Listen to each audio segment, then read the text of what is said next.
vocês, Sistema Positivo de Ensino Revisa. Eu sou a professora Andréia Araújo, de Geografia, e estou aqui para conversar sobre alguns exercícios do primeiro bimestre com vocês.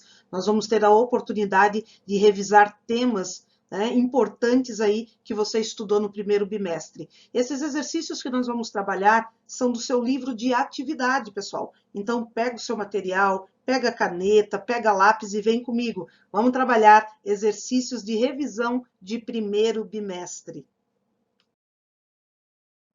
Olha só, pessoal, no primeiro bimestre vocês estudaram 3 capítulos, o 25, 26 e 27.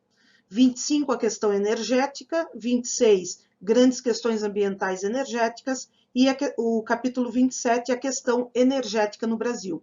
Eu selecionei lá do seu livro de atividades alguns exercícios que contemplam o conteúdo do capítulo 25 e do capítulo 26 nessa nossa primeira aula de hoje. Bom, então vem comigo, vamos conversar sobre esses exercícios, sobre esses conteúdos que vocês viram no primeiro bimestre. É muito importante, pessoal, manter essa rotina de estudos, fazer os exercícios que funcionam como uma excelente revisão. Então, vamos lá? Vamos trabalhar um pouquinho?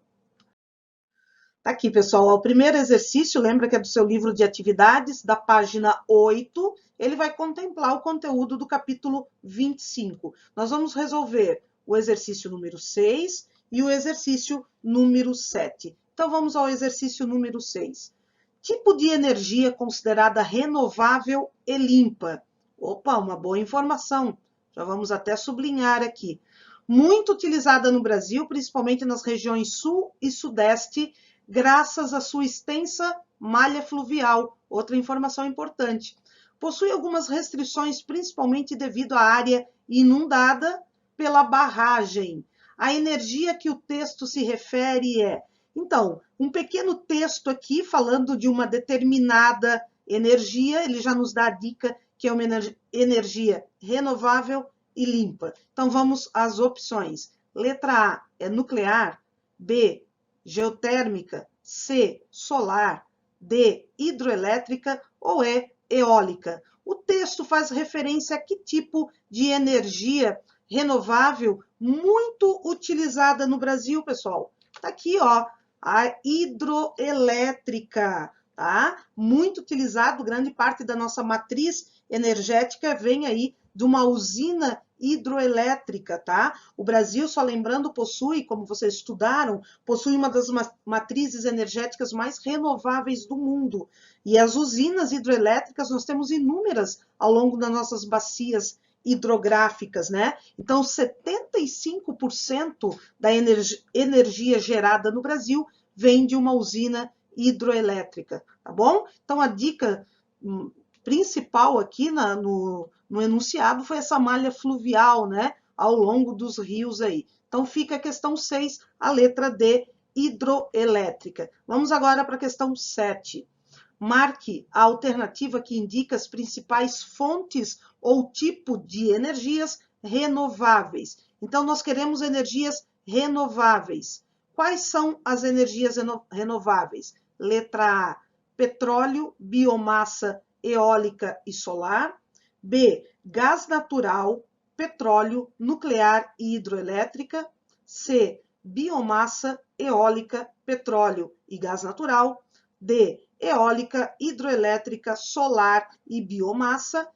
E E, hidroelétrica, solar, petróleo e gás natural. Dessas daqui, pessoal, a alternativa que está indicando fontes renováveis de energia é a letra E, eólica, hidroelétrica, solar e biomassa. Lembrando, pessoal, que a biomassa é de origem orgânica, tanto animais e vegetais. Pode entrar aí cascas, óleos, excrementos animais, formando a biomassa. O Brasil também utiliza bastante biomassa. As demais alternativas não entram porque elas não... Por exemplo, petróleo é uma energia não renovável, assim como gás, tá? Aparecendo gás também na alternativa C.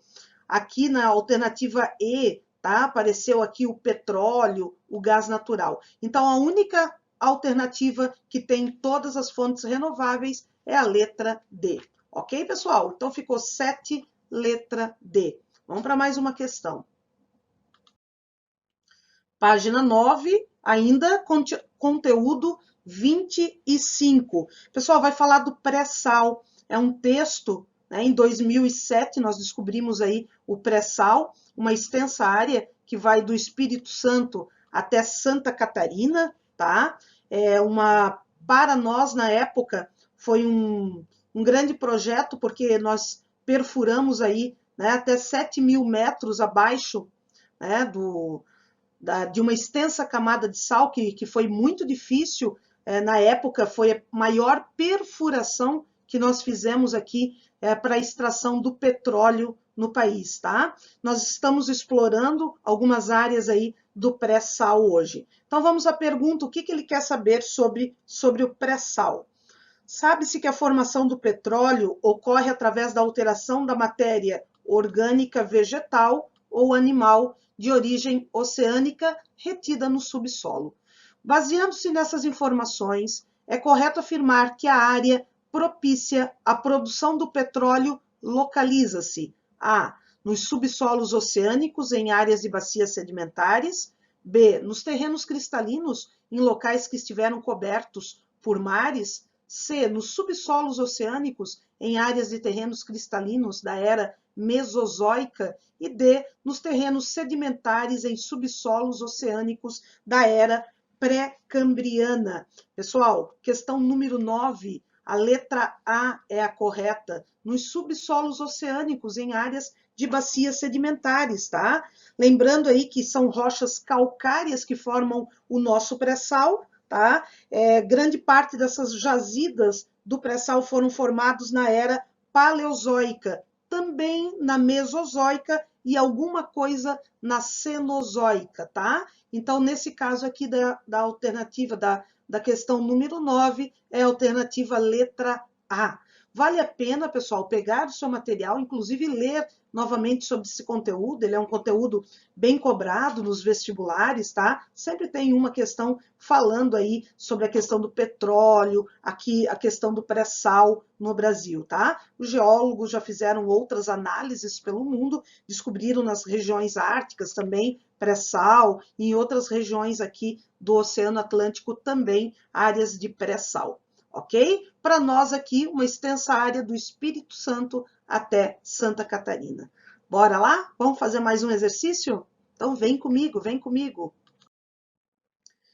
Página 9 também, questão número 11. Para compreender o processo de exploração e o consumo dos recursos petrolíferos, é fundamental conhecer a gênese e o processo de formação do petróleo descritos abaixo. Então, vem um pequeno texto que vai falar sobre a formação do petróleo. O petróleo é um combustível fóssil originado provavelmente de restos de vida aquático acumulado no fundo dos oceanos primitivos e cobertos por sedimentos, passando por um processo de compactação e sedimentação. O tempo e a pressão do sedimento sobre o material depositado no fundo do mar transformaram esses restos em massas viscosas de coloração negra, denominadas jazidas de petróleo. Tá? O conceito aí do que é petróleo. Vamos à pergunta, pessoal. As informações do texto permitem afirmar que, letra A, o petróleo é um recurso energético renovável a curto prazo, em razão de sua constante formação geológica? B. A exploração de petróleo é realizada apenas em áreas marinhas? C. A extração e o aproveitamento do petróleo são atividades não poluentes, dada sua origem natural? D. O petróleo é um recurso energético distribuído homogeneamente em todas as regiões, independentemente da sua origem. E E. O petróleo é um recurso não renovável a curto prazo, explorado em áreas continentais de origem marinha ou em áreas submarinas. Pessoal, questão número 11, resposta correta é a letra E. O petróleo é um recurso não renovável ele ainda é a principal fonte energética, por exemplo, de veículos automotores do mundo, tá? Mas nós temos que entender que ele é um recurso não renovável. Na verdade, renova-se, mas leva muito tempo, é um período muito grande para a renovação dele, tá? Por isso que ele coloca que ele não é um recurso não renovável a curto prazo, ele é longo prazo, tá bom? E lembrando ainda que é uma energia largamente utilizada no mundo, ok, pessoal? Questão muito interessante essa aqui, a questão 11 da página 9. Então, fica a questão 11, a letra E. Vamos para mais uma questão. Vem aí com a professora Andréia para mais uma questão. Aqui eu coloquei uma observação, pessoal, ó, antes de partirmos para outra questão. Eu coloquei aqui os membros da OPEP, Organização dos Países Exportadores de Petróleo, Arábia Saudita, Argélia, Angola, Emirados Árabes, Equador, Irã, Iraque, Kuwait, Líbia, Nigéria, Catar e a Venezuela. Tá? São esses membros da OPEP aqui, ó, uma circulação de 41% do petróleo mundial nesses países, pessoal, tá? Então, são esses países aí os detentores de grande parte aí do petróleo mundial, ok? Só uma informação, vocês devem ter estudado isso, só para vocês relembrarem que é interessante saber quais são os membros da OPEP. Então, lá agora na página 10, continua o capítulo 25. Nós vamos para a questão 13. Os impasses sobre a Ucrânia elevaram tensões entre a Rússia e o Ocidente a níveis sem precedentes desde a Guerra Fria. As autoridades americanas e europeias alertaram para a possibilidade de a Rússia enfrentar sanções de amplo alcance em áreas como energia, finanças, manufaturas e agronegócios. O papel mais importante da Rússia na economia global refere-se à produção e exportação do que, pessoal? Do que, terceira série? Bauxita e urânio? B, cana-de-açúcar e soja? C, produtos da agropecuária, como trigo e carne? D, petróleo e gás natural? E, armamentos e produtos microeletrônicos. Pessoal, questão 13 é a letra D, petróleo e gás natural. De petróleo, a Rússia é o segundo maior exportador e de gás é o primeiro. Por que esse impasse aqui com a Ucrânia, né? Em 2014 foi deflagrada um grande conflito com a Ucrânia, porque ali era acesso das exportações da Rússia de petróleo e gás natural, principalmente para a União Europeia, onde a Rússia enxerga que não pode haver nenhum empecilho para esse transporte de petróleo e gás naquela região, tá? Aí tivemos um problema na região autônoma da Crimeia, né, que envolveu aí um conflito bem sério em 2014 entre a Rússia e a Ucrânia, né, denominando a região da Crimeia. Mas, na verdade, eles querem um livre acesso naquela área que é muito importante para o escoamento desse petróleo e gás natural lá para a União Europeia, né? Que isso faz uma grande renda para a Rússia. É muito importante para eles, tá? Essa venda aí, e eles utilizam essa região para o escoamento, por isso desse conflito, ok? Até indico que vocês, né, fazendo uma boa leitura aí, pode entrar até como atualidades isso, tá? Para vocês sempre entenderem essa questão de geopolítica, e o petróleo é uma questão de geopolítica muito discutida, pessoal. Vamos embora? Vamos para mais uma questão? Vamos lá, vamos lá. Tá aqui, pessoal, página 18, agora é capítulo 26. Vamos mudar o capítulo aí, e é 26. Não existe geração de energia sem impacto ambiental. Pegaram uma frase aí, lá do ministro, de um pesquisador, desculpa, da Faculdade de Engenharia de Mecânica da Unicamp, onde ele diz que toda geração de energia vai ter um impacto ambiental, né? Uns menores e outros maiores impactos, tá? Dentre as fontes de energia indicadas abaixo, assinale a opção que apresenta a fonte alternativa de menor impacto ambiental. De menor impacto ambiental, pessoal, nós vamos ter a geração de energia a partir dos ventos, tá? A energia eólica, ela é limpa, ela sem emissão de dióxido de carbono, Tem um alto custo para a instalação do aerogerador? Sim, é muito caro, tá? Mas em termos ambientais, tá? Ela não agride a atmosfera.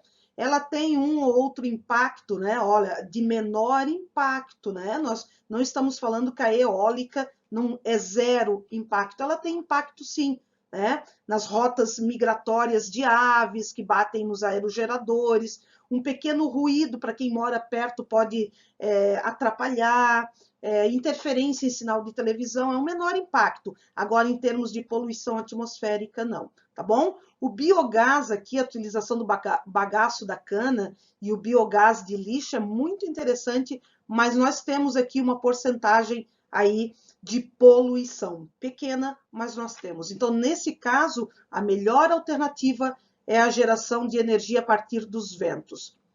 A construção de hidroelétricas, a hidroelétrica também não polui, né? A geração de energia ela não polui a atmosfera, mas ela causa um grande impacto na sua construção. Né? Para construir uma usina hidroelétrica, né, você desmata uma área gigante, você tira a população local dali, você desloca essa população local. Tá? Então, dá sim um impacto, né, social, econômico na área, mais do que o ambiental. Construção de energias térmicas que aproveitam a energia do urânio e do plutônio, tá? Isso aqui dá um rejeito, um resto de lixo radioativo muito perigoso. Se acontecer um vazamento, né, vai existir problemas sérios na área do vazamento, então não é indicado. Então, no caso aqui, de menor impacto, sim, é energia eólica. Vamos resolver mais uma questão? Então, vem comigo, vamos lá. Página 18, pessoal, olha só. A economia mundial é fortemente dependente de fontes de energias não renováveis, sim, né? Principalmente os combustíveis fósseis. Então, vamos lá, cerca de 80% de toda a energia do planeta vem, acabei de dar a resposta, dos combustíveis fósseis, petróleo e carvão mineral, tá? São os combustíveis que mais poluem a nossa atmosfera e, infelizmente, ainda largamente utilizado. B. A exploração e o uso de fontes não renováveis provocam grandes danos ao meio ambiente. Cite e explique um impacto provocado pelo uso de fontes não renováveis de energia. Ele está pedindo para você colocar um impacto, né? Eu coloquei alguns aqui para vocês. Poluição atmosférica, é claro, atinge demais, né? Infelizmente, a nossa atmosfera. Aí, contaminação de recursos hídricos, né? Como rios, mares, oceanos. Inclusive, tem no livro de vocês, no material didático, um texto falando sobre vazamento de petróleo em alto mar. É interessante a leitura. Intensificação do efeito estufa, doenças que acabam gerando aí, né, por esses impactos ambientais. C. As fontes renováveis de energia também têm limitações na sua exploração. Cite e explique por que uma das fontes alternativas de energia não pode ser utilizada em todos os lugares, tá? Então, as fontes renováveis também têm limitações, pessoal, tá? Elas possuem as suas limitações. Eu coloquei aqui a respeito da energia eólica.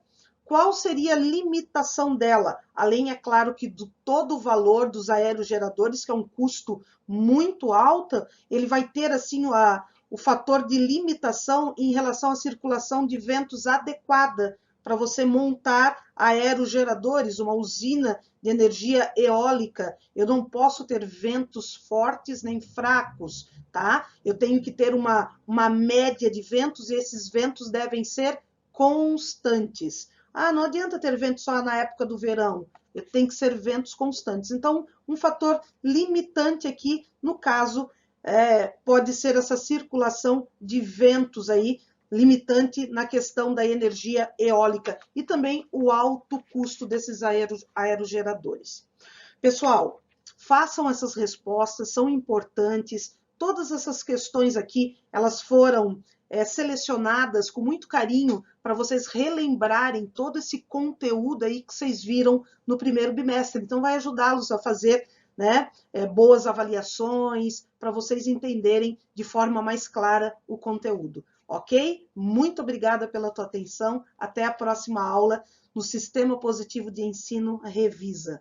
Muito obrigada.